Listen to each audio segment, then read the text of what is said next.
tous les matins, quand tu fais la tfila, Béhémet, voilà, on a le sroud d'être assis, d'étudier.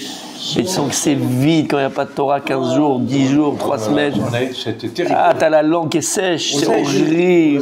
On a vécu. C'était très dur. Hein. Mechila, c'est pas voulu, c'était pas voulu. On a prié, même si on n'a pas manifesté.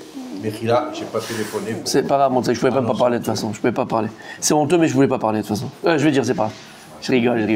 Mais maître, je savais que vous priez, vous savez que vous étiez, ne t'inquiète pas. C'est un bon remède contre le Sonara, ça. Alors, on fait la Gemara, messieurs, on a fait la Mishnah hier. Alors, des petits rappels de la Mishnah d'hier. Donc, la Mishnah, qu'on a vu hier, je vous dis tout de suite, voilà, là, je veux plus être vache pendant 2-3 jours, après je reprends ma vacherinerie.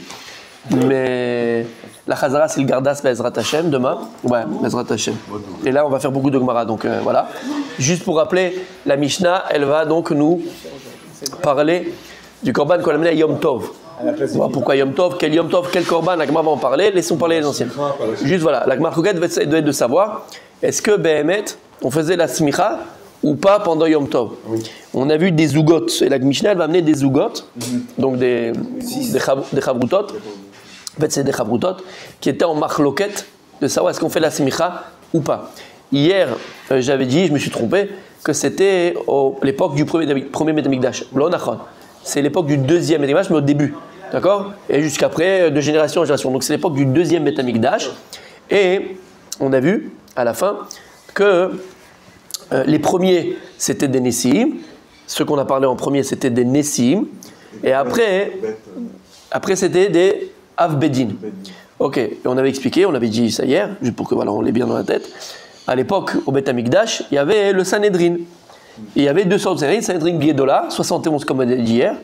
Et le chef du Sanhedrin, il était appelé Nassi, c'était lui le chef. Mais il y avait aussi à cette époque-là un Avbedin. Maintenant, qui était plus grand, le Nassi ou le Avbedin? Le Nassi Israël, c'était lui le plus grand, c'est lui le chef, c'est lui le patron. Le Avbedin, il avait un poids, puisque c'est l'Avbedin, il prenait des décisions à l'Afrique aussi, mais il ne pouvait pas prendre des décisions à l'Afrique devant le Nassi, puisque le Nassi, c'était lui le boss, d'accord? C'est lui le patron, le Nassi. Le Falani, c'est le boss des Av, et Av, c'est le boss du reste. D'accord, c'est le second, on va dire, le Avbedin. Mais le Nassi, c'est le boss. Et d'ailleurs, le Rambam, il le ramène, plusieurs Mefarshim le ramènent. Quand on parle de Nassi, en vérité, on parle aussi, c'est comme un peu la notion de Melech. Ouais. Le Nassi, il avait ce statut. Voilà, entre autres, c'est pas le premier, mais il y a eu plusieurs Nessim. En tout cas, il avait comme un statut de Melech. Donc il n'y a personne au-dessus du roi de Israël, d'accord? Donc voilà, c'est la hiérarchie. Donc on a le Nassi et toujours le Av, Bedin après, d'accord? Et le Nassi, c'était combien le Nassi? On a eu plein de Nessim. C'est un par génération. Oui, il n'y a pas de Nessim. Oui, il y en a un. Mais après, c'est génération en génération, il y en a plusieurs. Et il faisait partie des 70 Sanhedrin. Lui, c'était le Roche. C'était le Roche, à la tête du Sanhedrin Gdola. Parce qu'il y avait Sanhedrin Gdola, je dirais. Sanhedrin Gdola, 71. Et eux, ils jugeaient les dîners nefashot. Tout ce qui était, par exemple, des trucs de meurtre et tout ça pour tuer quelqu'un. Et il y avait aussi Sanhedrin Ketana. Il y avait un petit Sanhedrin où ils étaient 23, Dîner Mamonot, tous les autres trucs, c'est Sanhedrin Ketana pour les petites choses. D'accord? C'est comme un peu, aujourd'hui, il y a des grands tribunaux, je sais pas quoi, de machin. Et pas de la Shalom. Ça a commencé au premier Beit Hamikdash. Ça a commencé, ça, bien sûr, au premier Beit Hamikdash. Dans le désert, bien sûr, il y a le Nassi et Moshe Rabbeinu. Mais il n'y avait pas le Sanhedrin. Le Sanhedrin n'existait pas comme on le connaît, c'est après le Sanhedrin. D'accord? Il faut déléguer. Et pour savoir, voilà, comme on avait vu dans le Sanhedrin, ils étaient en cercle, en rond, en demi-rond. D'accord? Pour que chacun puisse se voir, il y avait le Nassi et le Abedin à côté. Ok? Il faut qu'on sache. Juste comme ça, si on l'appelle Nassi, pour reprendre la précédente Gemara, celle où j'ai fait la Chazara justement, on disait que le Nassi, on ne le regardait pas. Voilà, c'est lui, on parle de lui. Le Nassi, il y avait le Kohen. Exactement, exactement. Lui, il faisait partie, indépendamment du roi, lui aussi, on le regardait. On parle du Nassi, exactement, bien sûr, bien sûr. Tout à fait. Ah d'accord, même s'il y avait... On n'était pas mistakel, on pouvait le regarder, le voir. Mistakel, voilà. Non, bien sûr. C'est pas je dis regarder, pas... Voilà, exactement. Mais là, t'as dit comme il fallait. Il avait cette haute... Ouais. Ouais. Là, pour reprendre la précédente enfin, au deuxième temps. Deuxième temps, ce que je viens de dire. Mais il ne savait pas comment il faisait au premier temps. Il y avait... Non, premier temps, c'est un chic les 7 Agdola, c'est autre chose. C'est les sages de la Grande Assemblée. C'était une autre forme de pouvoir. Il ne faisait pas la smicha en premier temps. C'est la première marloquette qu'il y a eu. Ils ont oublié. Ah, ils ont oublié. Ils ont oublié que oui, on fait pas, comment est-ce qu'on a le droit, on n'a pas le droit, ils ont oublié. C'est la première, ce qui est Rashi nous a dit que c'est la première halakha qu'il y a eu Israël. D'accord? Ils ont oublié. Ça commençait à l'oubli entre guillemets, on a oublié comment on faisait. Gemara, messieurs, très intéressante. Alors la Gemara... Tanoura banane. La Gemara... Elle revient sur la Mishnah donc, qui a dit que les Tanaïm qu'on a ramenés avant... Ah oui, Mechila. Une dernière chose que je voulais voir avec vous aussi. Dans la Mishnah, quand on a parlé dans la Mishnah, on a dit Yosef ben Yoézer Omer, après on a dit Yosef ben Yochanan Omer, après on a dit Yoshua ben Perachia Omer, d'accord, et ainsi de suite, ainsi de suite, ainsi de suite. Avtalion, Hillel, Shammai, ok. Et j'ai regardé hier, ils te disent pourquoi est-ce que Béhémet, c'est bizarre, pourquoi est-ce qu'ils n'ont pas de Torah? Pourquoi on ne les appelle pas Rabbi? Rabbi, Rabban, Shimon ben Gamliel, Rabban. On les appelle On appelle pas, ou Rav. Ah, Yehuda. Non, on appelle par leur nom. Et en fait, il explique ici qu'il y a une hiérarchie dans la Chashivut. Il dit le plus bas Torah qu'on peut donner à quelqu'un, Rav.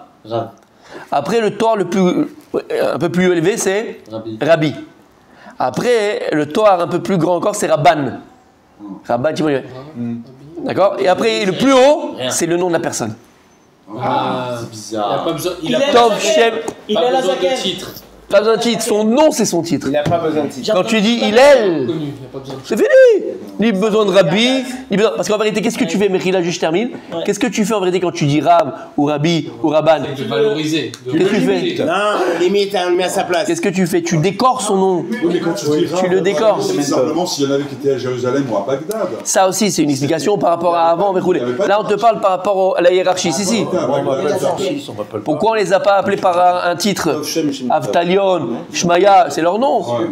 Le plus grand titre qu'une personne peut avoir dans sa vie, c'est son nom. Tov Shem Ishemen Tov. T'as compris ce que ça veut dire? On avait vu une fois que, d'ailleurs, que quand il n'y avait pas le nom du père, c'était que le père c'était un arrête. Voilà. On te dit un petit peu, non? Quand il n'y a pas le nom, ça veut dire que c'est un arrête. Donc quand il y a le nom. Non, parce que ça, c'est la personne, on l'a fait dépendre du nom de quelqu'un qui est.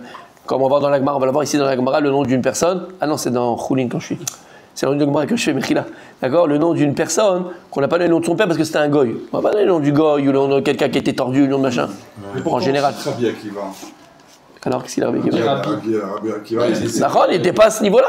Il n'était pas à leur niveau. Ben voilà, c'est ce qu'on va dire. Le plus grand Torah qu'on donne, c'est le nom. Cette semaine, on dit que quand Moshe il est monté là-haut, il a dit mais il y a Rabbi Akiva, c'est Rabbi Akiva qui veut. D'accord, c'est sur un autre Inyan. Moshe Rabbeinu n'avait pas de titre. Moshe Rabbeinu n'avait pas de titre. Le Ben Ee, par exemple, qu'on cite dans la Mishnah, c'est pas possible, Rabbi Akiva. Non, mais c'est deux générations. Eux, pourquoi ils n'ont pas de nom? Après, on avait dit Ben Azai, machin, ils n'ont pas eu de smicha de Rav. C'est autre chose. Après, il y avait une smicha, alors je vais avoir. Il avait une belle histoire, mon gardas. Vas-y. Non, pour Hillel Azaken. Ouais. On m'a dit que pourquoi, on a posé la question, pourquoi c'est pas Rabbi Hillel Azaken? C'est avec voilà, on a répondu. Parce que quand tu lui dis Rabbi, tu le limites, en fin de compte, il était tellement grand qu'on l'appelait au-dessus pour ne pas que ce soit comme tout le monde, c'est Hillel Azaken, genre le sage, au-dessus encore de Rabbi. Non, on dit Gabriel Akoun, s'il vous plaît, pas de rap. Non, ça c'est Tzara, ça. Voilà, t'as compris. Alors, messieurs, on continue. Gemara, on a Gemara à finir. Ça, c'est la Rabbi. Donc là, on a parlé dans la Mishnah des Zugot. Les premiers, c'était des Nessiim. Et les autres qu'on a mentionnés, c'était des Abedin. Maintenant, la Gemara, elle va revenir sur ça. Elle va amener une braïta. On voit qu'il va y avoir une machloket entre Rabbi Meir et Chachamim, de savoir qui était quoi. On va voir pourquoi, comment. On y va. Tanoura Banan. Il y a une braïta qui a été enseignée. Shlosham mizugot arishonim shamru shelo lismor. 3 des couples qui ont dit qu'on ne fait pas de smicha pendant Yom Tov sur le Korban.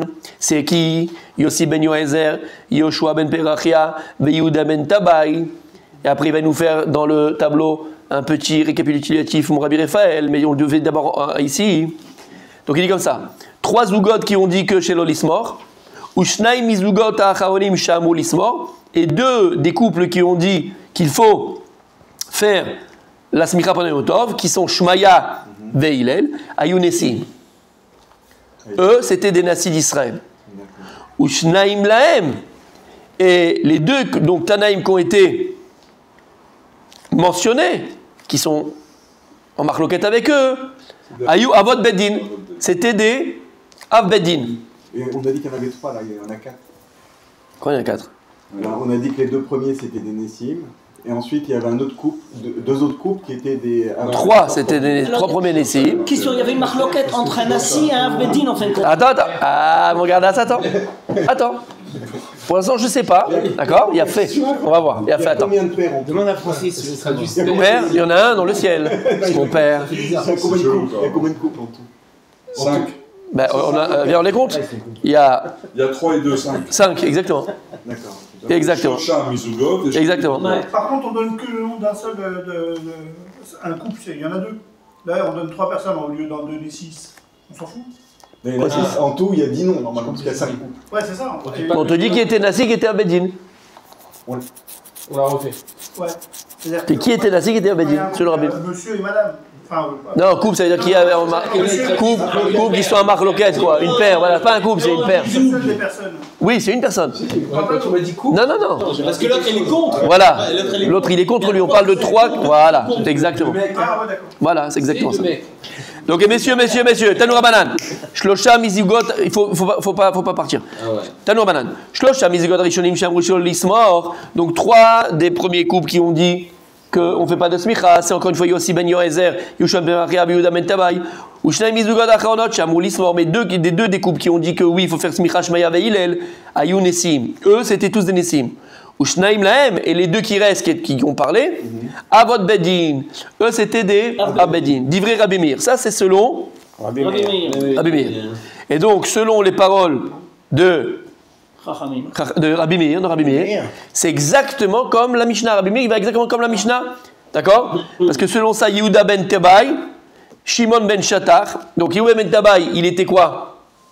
Il était Nassi, et Shimon ben Shatar qu'on a vu, il était Abedin, selon Rabbi Meir. Vous l'avez là, c'est bon? Ok. Et Chachamim Omrim, et Chachamim, il pense que quoi? Yehuda ben Tabai, Abedin, mais Shimon ben Shatar, il était Nassi. Donc, Chachamim, il dit non, Rabbi Meir, je suis désolé, tu te trompes. Toi, tu penses que quoi? Que Yehuda ben Tabai, il était Nassi. Et que Shimon ben Shatar, il était Abedin. Ils disent Chachamim, tu te trompes, c'est l'inverse. Yehuda ben Tabai, c'était un Abedin. Et Shimon ben Shatar, c'était un Nassi. Donc, marloquette Rabbi Meir avec Chachamim. Donc, on essaye de voir qui était quoi. Ok? La Gemara, maintenant, elle va essayer d'amener, d'accord, une braïta. On va voir un maasé, une histoire qu'il y a eu avec Shimon ben Shatar et Yehuda ben Tabai. Et en fonction de l'histoire, on va essayer de voir une preuve qui était qui était Nassi et qui était d'accord. Est-ce que ça va la braïta comme Rabbi Meir ou bien comme Chachamim? Ok. La braïta dans laquelle on va parler, elle parle de Dinazama. C'est quoi Dinazama? Alors c'est un clan dans la Torah. Il y a écrit il y a écrit comme ça. Yasukacher Zamam Laasot. Et vous lui ferez comme il a voulu. Zamam. C'est quoi Zamam? Comme il a voulu faire. Et là, c'est un chidouche de la Torah. Si la Torah ne l'avait pas écrit, on n'aurait jamais pu penser. C'est quoi le cas? 2 témoins, ils viennent, ils disent au Bédine, messieurs, on vient témoigner que Shimon a tué Réhouven. Oui, d'accord. Quand il a tué Réhouven, c'était un lundi, à 2h de l'après-midi, au bord de la plage. Ok. 1 heure après, d'autres témoins qui viennent. Ils ne viennent pas témoigner sur Shimon, il a tué Réhouven. Non. Ils viennent témoigner sur les témoins. Ils disent, attendez, il y a un problème. Ils viennent témoigner que lundi, à 2h, à la plage, ils ont vu Shimon tuer Réhouven. Mais c'est impossible. Non. Lundi, à 2h, ils n'étaient pas à la plage, ils étaient avec nous au bowling. Donc les deuxièmes témoins qui viennent contredire les premiers, ils sont appelés les témoins Edim Zomemim. Les premiers témoins. Les premiers témoins. Les premiers témoins qui ont menti sont appelés Edim Zomemim. C'est-à-dire qu'il y a 2 témoins qui viennent les contredire. Donc c'est pas ici à Kracha, parce qu'attention, dans la Torah, il y a un din à Kracha. 2 témoins disent comme ça, disent comme ça. Non. C'est pas du tout ça. C'est pas, ils viennent pas témoigner les deux sur le maasé, sur ce qu'ils ont vu. C'est que les deuxièmes témoins viennent témoigner sur les personnes qui ont témoigné, sur les premiers témoins qui ont témoigné. Et il dit c'est impossible. C'est impossible que leur témoignage est vrai parce qu'ils n'y étaient pas. Et les deuxièmes, qu'est-ce qui prouve que c'est vrai aussi? Comment? On a toujours, la Torah, elle croit toujours deux témoins. Deux témoins, c'est leur parole. La Torah, elle croit les deux témoins. Et si c'est deux témoins? C'était deux témoins aussi. Oui, d'accord. Encore une fois, c'est un digne de, c'est le digne des Amas. C'est ce que je viens d'expliquer. Si la Torah, plus que ça, la Torah, elle a appris, d'accord, l'eau. Comment il y a écrit dans la Torah, Mechila, 2 minutes. Al-Pishne Edim Yakum Davar.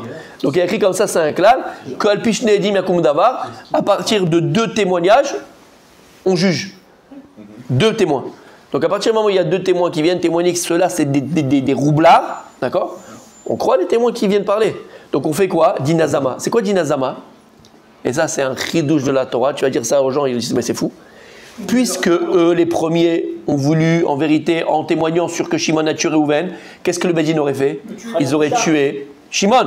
Ils sont condamnés, ils sont pas. Alors on fait Kacher Zaman Lasot. De la même manière que ce que vous avez voulu faire, ça retombe sur vous. Ils sont passibles. Et donc on va les tuer à partir du témoignage des deuxièmes. Les premiers, on les tue. Mais quand est-ce qu'on les tue? Et là, c'est le cri de la Torah. Kacher Zamam Lasot. À partir du moment où ce qu'ils ont voulu faire, pas ce qu'ils ont fait. Dans le sens où si maintenant, par le témoignage des premiers, on a déjà tué Shimon, et les deuxièmes sont venus dire mais c'est pas vrai, c'est des menteurs, ils étaient avec nous à cette heure-là, on fait rien, parce qu'on a déjà tué Shimon. Kacher Zamam, mais lo Kacher Asou. Comme ils voulaient faire, mais pas comme ils ont fait. Même dire une logique pareille, il n'y a pas de logique entre guillemets. Parce que là, il va prendre la honte dans la tête, le mec. Alors non, c'est pas ça la logique, on va essayer de découvrir, mais en priori, il n'y a pas de logique. Ils ont fait, je les tue, ils n'ont pas fait, je les tue pas. Là non, Dafka, s'ils n'ont pas tué, on les tue. Alors juste une petite parenthèse pour comprendre c'est quoi ce Dinazama. Il y a un Maharal de Prague. Comment? C'est dans Mishpatim. On a vu dans Mishpatim ça. Et non, c'est aussi dans. C'est aussi Kachem Lamasot, c'est dans aussi. Sefer Dvarim. Dans Sefer Dvarim aussi, je ne sais plus comment parachat, mais c'est dans Sefer Dvarim. Non, pardon, Maître Hanan. Shoftim. Non, c'est Sefer Dvarim. Non, Shoftim. Ouais. Et. Avec plaisir. Et qu'est-ce que je disais? Oui, il y a le Maharal de Prague. Et le Maharal de Prague, il vient, il explique en vérité c'est quoi ce Dinazama, mon tzaddik. C'est quoi ce Dinazama? Comment c'est possible que quand ils n'ont pas fait, alors on les tue, quand ils ont fait, on les tue pas, c'est bizarre. Et on avait expliqué en vérité quoi? Que la vie se définit par quoi? Qu'est-ce qui définit l'homme? C'est son ratson, sa volonté. Et ratson lefanecha. Kadash Brou a créé le monde par sa volonté. Et en vérité, l'homme a été créé à l'image d'Hachem, c'est-à-dire que l'homme, il ressemble à Dieu dans sa volonté. Tu es dans ta volonté, tu fais par ta volonté, et ta vie c'est ta volonté. Tu es ratson. C'est pour ça qu'on avait dit que l'homme, où il habite? Là où son esprit est. Sur la terre. Et c'est quoi la terre? Aretz. Aretz, c'est son ratson. Disent les chachamim. Aretz, c'est ratson. C'est là où tu vas réaliser ton ratson. D'accord? Adam chai ba'aretz. Parce que c'est quoi? La chaîne ratz d'ailleurs. On court. C'est ça la volonté. C'est koach. On parlait de koach, kocho. Koach, c'est la force. Alors en fait, il explique le Maharal de Prague. Il faut comprendre une chose. Lorsqu'à Kadosh Brou, où il y a écrit Zamam aussi? Avant ce chidouche de la Torah, où il y a écrit dans la Torah, dans Bereshit, on parle de Kacher Zamamou la Sot. Où on voit comme ils ont voulu faire, ils ont eu l'intention de faire. Où on voit ce lien de Zamam? Dans la paracha ou dans les Sefer? Paracha. C'est pas au premier sacrifice ça? C'est pas avec la tour de Babel. On a un Talmid Racham sur cette table, messieurs. Bien sûr, quand même, bien sûr. Le pasteur. Akadosh Broudi au Malachim. Oui, je sais. Je vais descendre voir. Kacher Zamemoula Asot. Erda Beré. Qu'est-ce qu'ils ont voulu faire? Kacher Zamemoula Asot. On parle de la tour de Babel qui ont essayé de combattre Dieu. Et là-bas, ils disent, mais quoi c'est Memoula Asot? Qu'est-ce qu'ils ont voulu faire? Zamem ou Zamam, c'est ce la chaîne voulu et Zamam. On l'a vu, la c'est quoi la Dinazama? Et en fait, il explique, le Maharal de Prague, que le Rav Dessler ramène le Maharal de Prague, qu'en vérité, à ce moment-là, quand ils se sont toute l'humanité réunis, ils avaient une safa achat, ils avaient une seule langue. En vérité, ça vient t'apprendre ici qu'ils avaient une seule et même volonté. Et il dit, le Maharal de Prague, il ramène le Rav Dessler, que Kaviachol, si l'humanité, Hachem, il avait laissé l'humanité s'unir dans la même volonté que Kaviachol de jeter Dieu du monde, il serait arrivé à ce qu'il voulait. Ouais, c'est marqué comme ça. Rav Dessler amène Rav Maral de Prague. Kaviachol. Schéma en instant, mais c'est-à-dire que c'est la volonté de Dieu. Quand il y a une volonté unie. Voilà, pour montrer que Dieu, il a mis une volonté divine dans l'homme et que si l'humanité entière s'unit dans quelque chose, rien ne peut les arrêter. Shum davar, Kaviachol, c'est une image. Même pas Dieu. Et Kaviachol, Dieu, il nous montre. Alors je vais les séparer, je vais les désunir, je vais créer plein de volontés parce que chacun il parle en une autre langue et chacun il a sa volonté propre, d'accord? Alors, ils ne pourront plus arriver à leur fin. Il dit le Maral de Prague, écoute bien. Kshe'adam yesh lo ratzon la'adam. Kshe'yesh ratzon la'adam. Quand une personne elle a un ratzon, yesh ratzon le'etiv, regarde. Il y a aussi des fois un ratzon de faire du bien, mais des fois malheureusement il y a un ratzon de faire du mal. Aval ratzon, ze metziut. C'est une réalité. Et donc tu crées une énergie, tu crées une pulsion. D'accord? Tu crées un koar. Ce koar, c'est une réalité. Et il dit, Le'olam, le ratson, il faut qu'il soit midgashem. Le ratson chez la Adam, midgashem. Comme ci ou comme ça. Midgashem, il faut qu'il se concrétise dans la réalité. À partir d'un moment, il y a un ratson, ce ratson-là, il crée quelque chose. Et d'ailleurs, c'est pour ça, vous savez très bien, que lorsqu'on fait une bracha le batalak, quand tu parles, quand tu fais une bracha, qu'est-ce que tu fais? Qu'est-ce que tu fais? C'est une ratson, c'est une volonté. Il y a une volonté de bénir, il y a une volonté de remercier, il y a une volonté de demander permission. C'est une volonté qui est exprimée par la bouche. Mais quand tu fais bracha le batala, c'est que tu as créé une volonté qui n'a pas où reposer. Quand tu prends et tu fais boré périaït sur une pomme, la volonté que tu as créée, elle se pose sur la pomme. Et d'ailleurs, ça libère des neshamot. Après, il y a plein de choses qui se font. L'homme est chané, je ne rentre pas dans les détails. Il y a une réalité qui se crée, il y a une volonté qui se crée. Chez Adam, il fait une bracha les batala. Cette volonté qu'il a créée, elle n'a pas où se reposer. Mais c'est une volonté qui existe, c'est une énergie qui existe. Mais elle est batala, elle n'a rien, elle n'a pas où se poser. Alors qu'est-ce qu'on fait? Baruch Shem Kevod Malchuto Leolam Vaed. Je ne vais pas rentrer dans les détails. On avait fait un cours sur ça. Pourquoi est-ce que cette phrase, elle a le pouvoir, la possibilité entre guillemets de réparer ça? À Yen, on l'a fait, le truc, il est sur Internet. Aval, comprendre qu'on crée quelque chose. Alors il dit le Maral de Prague, pareil. Quand ils sont venus, ces deux premiers témoins là, dire Shimon, il a tué Rouven. Il y a une volonté de quoi? De nuire. De nuire et donc de tuer. En l'occurrence, Shimon, alors que c'est pas vrai. Cette volonté-là, elle est créée, c'est une réalité. Il y a une volonté de meurtre, de tuer. Et il donne l'exemple, il dit, si maintenant moi je prends une balle et je jette la balle. Si j'ai rien devant moi, la balle, qu'est-ce qu'elle fait? Elle continue à rouler. C'est-à-dire que là, d'accord? Mais si maintenant je jette une balle devant un mur, la balle revient où? Sur celui qui l'a lancée. Et il dit, c'est pareil le ratson. Le ratson des témoins de vouloir tuer quelqu'un, si ça a été fait, ça a été fait. Le ratson a été fait. Maintenant, comme tu as dit, là-haut, je les plains. Hachem Ishmor, ce qui va leur arriver, ces gens-là. Hachem Ishmor. Aval Baolam, dans le monde Gashmi, Gvarid Gashem Aratson. Il a été fait. C'est comme la balle que tu as lancée et qu'il n'y a rien qui l'a arrêté. Mais par contre, si on n'a pas encore tué le Nidon, celui qu'on devait tuer Shimon, parce qu'il a été accusé de meurtre, c'est comme si tu prends la balle, ce Ratson, et tu l'as jeté contre un mur. Le Ratson, il revient sur celui qui l'a créé. Shamata, comme ça dit le Maral de Prague. Et donc, parce que ce Ratson, quoi qu'il arrive, c'est Rilid Gashem. Donc, on ne l'a pas fait sur lui, Baruch Hashem, avant, parce qu'il y a eu deux témoins qui sont venus pour les contredire. Ce Ratson-là, c'est Rilid Gashem. C'est une énergie, c'est une vérité, c'est une réalité. Ça rejoint le sur cours de la Shonara de ce matin que tu as fait. Exactement. Exactement, c'est un boomerang. Exactement. Shamatem, c'est bon? On ferme la parenthèse. Alors la Mishnah, le Maasé, va parler de ça. Mantana leha detanu rabanan, qui c'est qui a enseigné cette braïta? Donc comme qui elle va aller cette braïta? Quelle braïta? Celle-là. Amar Rabbi Yehuda ben Tabaï. C'est notre Rabbi Yehuda. Amar Rabbi Yehuda ben Tabaï. Il a dit Rabbi Yehuda ben Tabaï.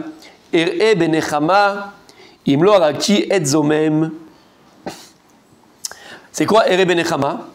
Alors il a juré. C'est une forme de serment. Il a dit, je jure que je ne verrai pas la consolation de Jérusalem, la reconstruction du temple, en vérité. Imlo, arakti et zomem.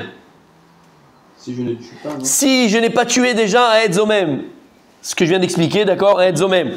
Et en fait, c'est quoi? Ce que je viens de dire, c'est un type qui est venu, ils sont été deux, et il a témoigné que Shimon a tué Reuven, et ils ont été zomémim, et finalement, machin, et...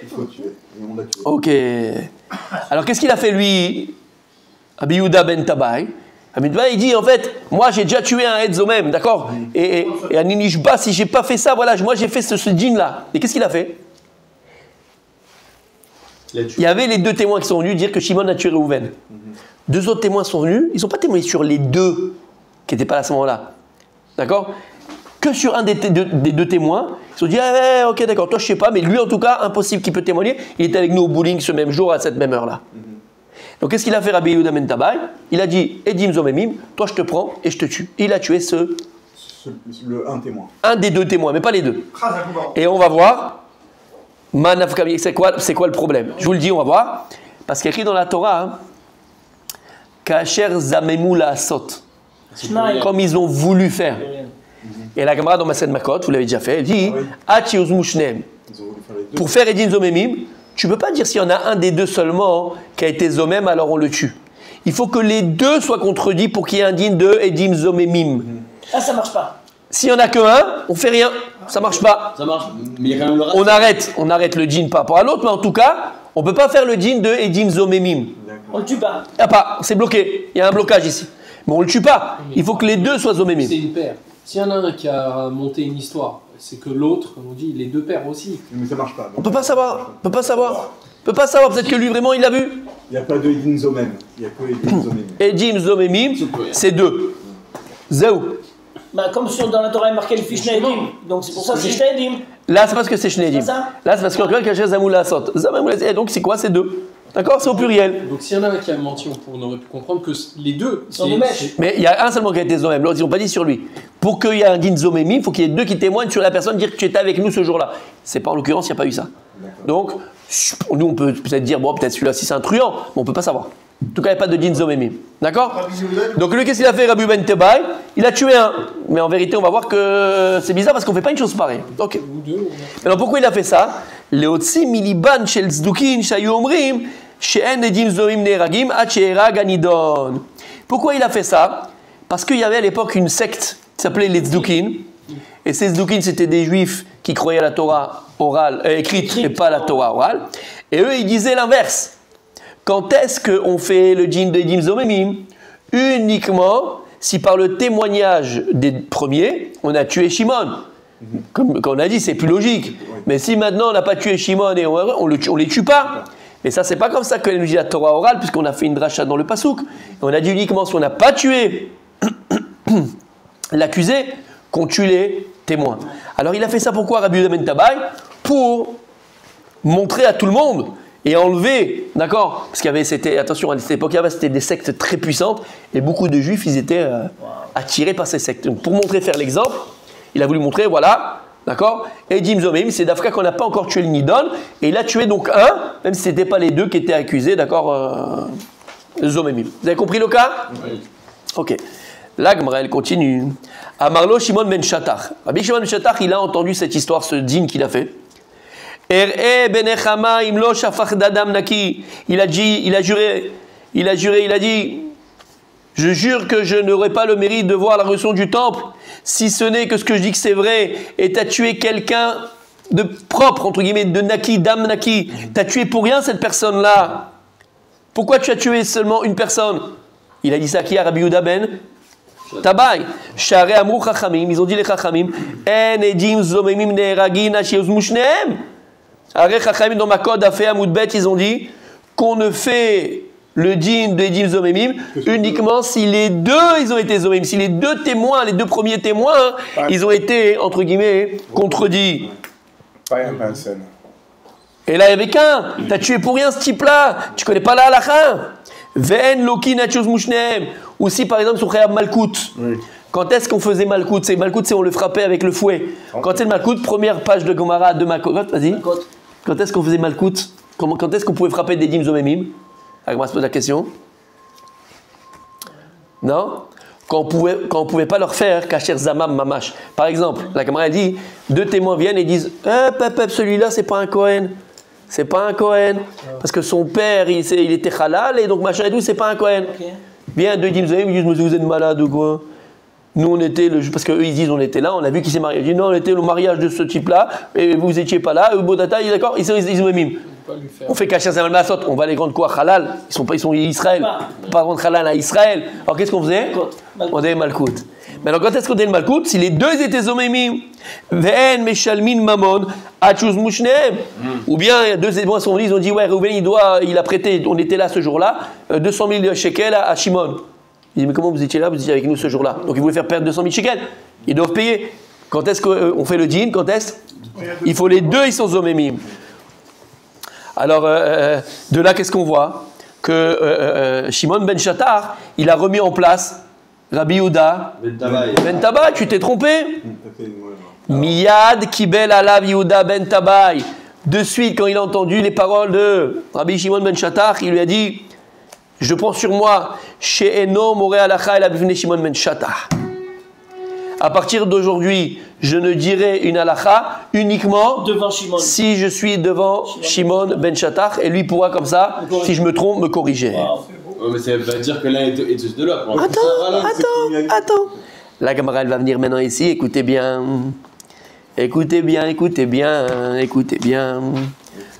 Petite parenthèse dans la Gemara. Kol yamav shel Yehuda ben Tabai.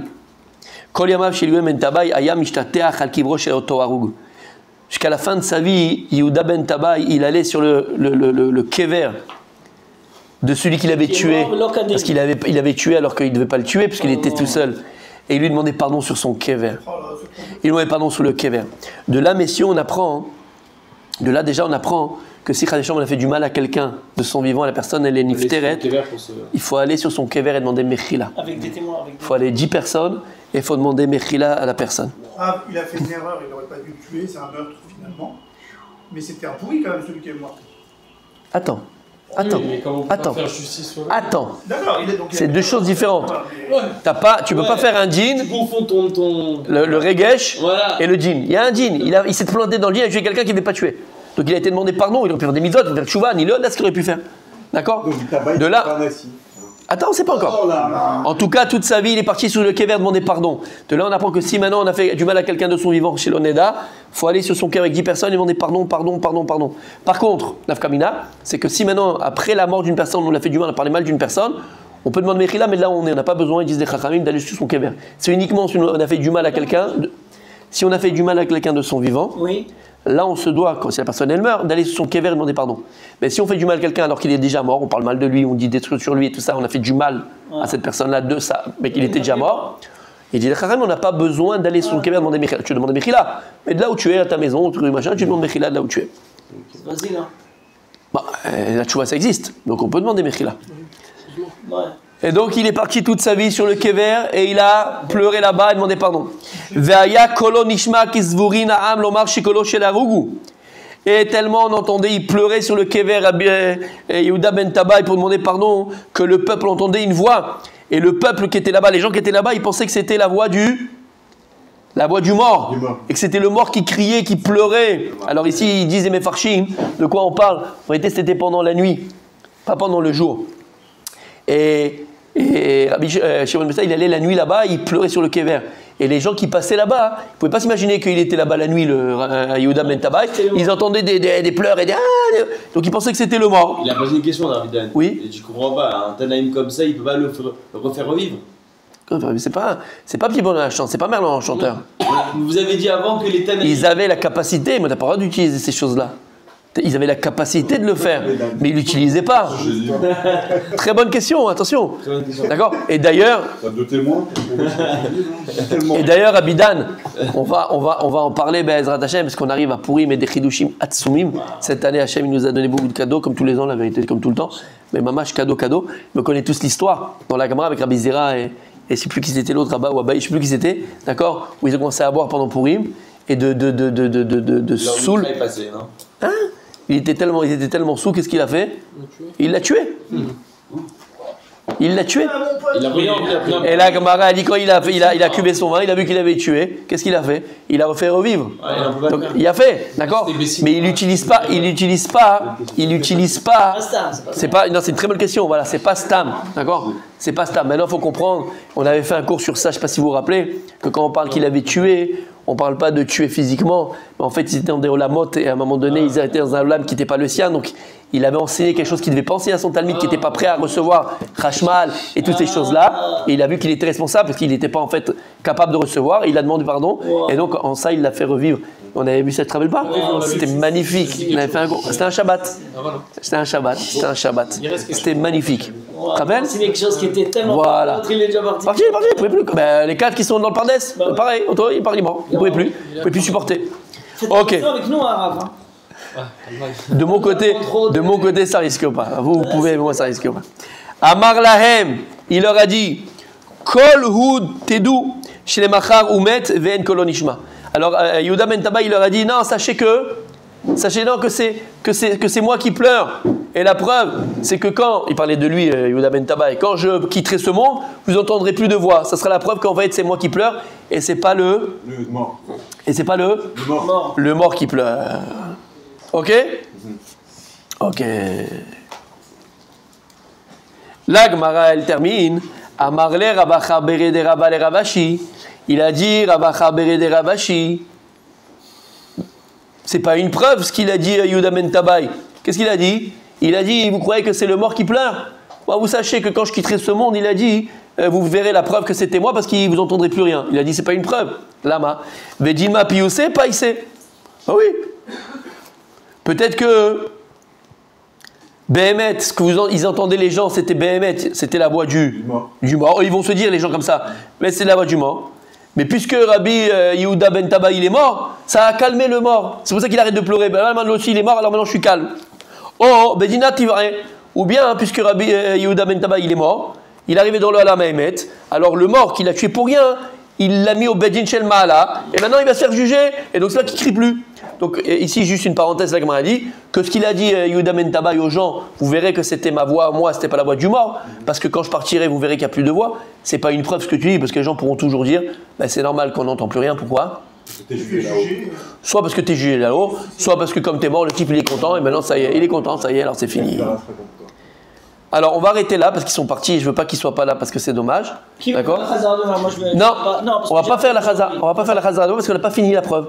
Donc demain on continue demain. Ça sera plus long, bien sûr c'est plus long. Donc ça sera plus long, Bezrat Hashem, on continue demain.